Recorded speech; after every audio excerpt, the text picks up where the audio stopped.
আসসালামু আলাইকুম, hello everyone, welcome to Labony Nasim blog. সবাই কেমন আছেন? আশা করি সবাই ভালো আছেন। আজকে আমি রান্না করব বিখ্যাত একটা খাবার। এটা আমাদের প্রিয় নবী হযরত মুহাম্মদ সাল্লাল্লাহু আলাইহি সাল্লামের অনেক প্রিয় একটা খাবার ছিল, লাউ। তো আজকে আমি লাউ চিংড়ি রান্না করব। তো এইদিকে কয়েকদিন ধরে লাউ চিংড়ি খেতে ইচ্ছে করতেছিল, কিন্তু তেমন পাচ্ছিলামই না খুঁজে। তো যাই হোক, আজকে পেয়ে গিয়েছি। তো আজকে শুধু লাউই রান্না করব না, লাউয়ের চুচাও ভাজি করে ফেলবো। তো এইদিকে হচ্ছে ভাজিও বসিয়ে দিয়েছি আর তরকারি। আর এই যে দেখতে পাচ্ছেন ছোট ছোট চিংড়িগুলো, এগুলো ছিল ভর্তা চিংড়ি। ফ্রিজে একদমই চিংড়ি ছিল না, তো এগুলোকে কাজে লাগিয়ে ফেলাম।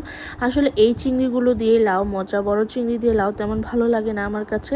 এই যে ভাজিটা প্রায় হয়ে যাচ্ছে, তো এখন আমি একটু অল্প পরিমাণে পানি দিয়ে ঢেকে দিব, তাহলেই হয়ে যাবে। কারণ যেহেতু লাউয়ের চুচা আছে, এটা গলতে একটু সময় লাগবে, এই জন্য অল্প পরিমাণে একটু পানি দিয়ে দিব। তো এদিকে যেহেতু বরাবর মতো গ্যাস একদমই কম, হচ্ছে তো হচ্ছেই না, দেখি এরপর ঢেকে দিব। তো এদিকে ফাইনালি এই যে আমার লাউ তরকারি আর একটু হলেই হয়ে যাবে। আর এইদিকে আমার ভাজিটাও হয়ে গিয়েছে, এই যে ভাজির ফাইনাল লুক। তো আজকে এগুলোই ছিল আমার অনেক পছন্দের খাবারের একটা রেসিপি। তো কার কাছে কেমন লেগেছে কমেন্ট করে জানাতে ভুলবেন না, আর লাইক শেয়ার দিয়ে আমাদের পাশে থাকবেন। আজকে এই পর্যন্তই, সবাই ভালো থাকবেন। আল্লাহ হাফিজ, আসসালামু আলাইকুম।